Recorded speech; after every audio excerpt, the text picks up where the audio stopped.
What's up, guys? What's up, guys? Welcome to my channel. Today we're going to talk about these drum brakes and the shoes.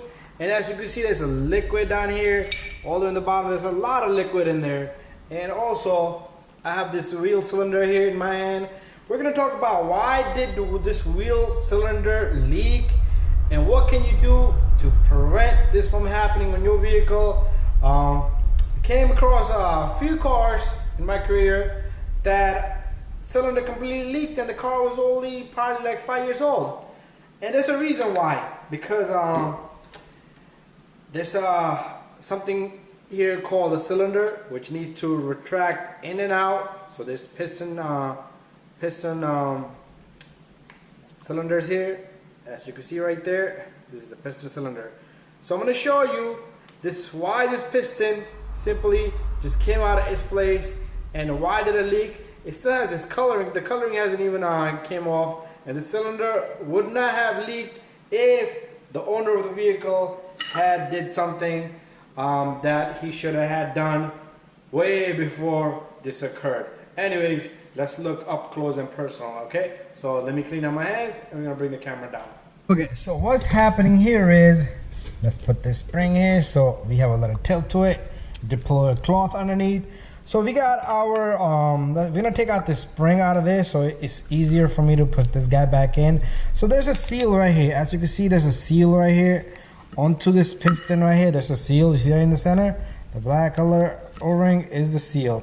So once that seal pops out of the housing, and I shouldn't have done what I just did because now we're not gonna get that piston cylinder out of here, but it's okay.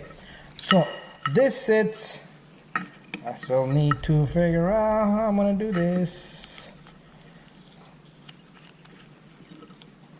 Get this guy to sit where it belongs. There you go. So everything is just torn apart. So pretty much this sits just like that. So these shoes, they have a hardware kit all around them holding this thing in place. And these shoes can be the other way around, but we're gonna leave it as it is. So these pistons, what you do is when you press the brake, these come out. So the cylinder has pistons, they push out on the brake pad to apply your brakes. So what happens here is, well, this is all torn apart already.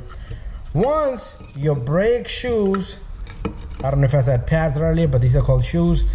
Once your shoes are worn out completely, your pistons has to travel so far that they're gonna pop right off and the fluid is gonna leak. That's how simple it is for this thing to leak. Okay, to avoid that, you see this brake shoe, this side is all right, this is all completely worn, but still I would have had done these brake shoes way before they was done. Anyways, sometime you can have one shoe worn out, not the other, and or your cylinder can simply get seized on one side and then the other side has to take all the traveling and pop, it goes and all the fluid leak out. That's how simple it is. To avoid something like this, you might want to look into cleaning and adjusting, well, not just your shoes, where look at the drum on this guy. The drum is worn out. Maybe it could be that this been eating the drum too far, so the diameter is way too big. And let's go back. Years back on a Toyota Corolla, I did brakes. Customer declined just to change the drum. What can you do when the customer says no? His cylinder leaked just the way this one leaked because he had to travel too far. He could have avoided that, but it costed him a good amount of money. It's like almost like a $200 to $300 job right here. You had to bleed, and sometimes the line in the back won't come out. All kinds of mess.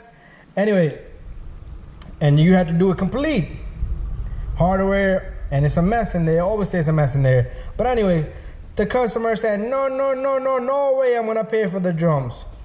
How much are these drums?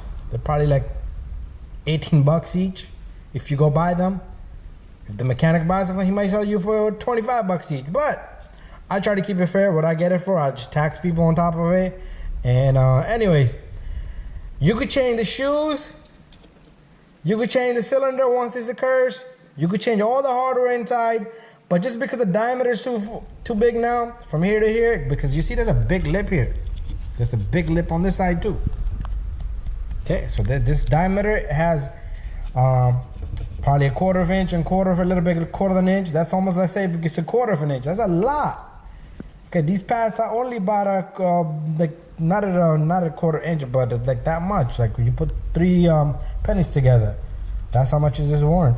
But anyways, change your shoes and the drums together. Do not leave the drums behind. There's people out there make that decision, and there's nothing mechanic can do because he's gotta grant them their wish.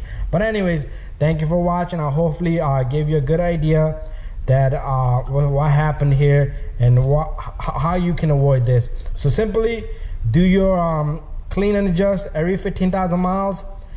And let's say you put on new brakes, shoes, and drums and everything. After that, every 15,000 miles. That way the mechanic can see what's going on in here.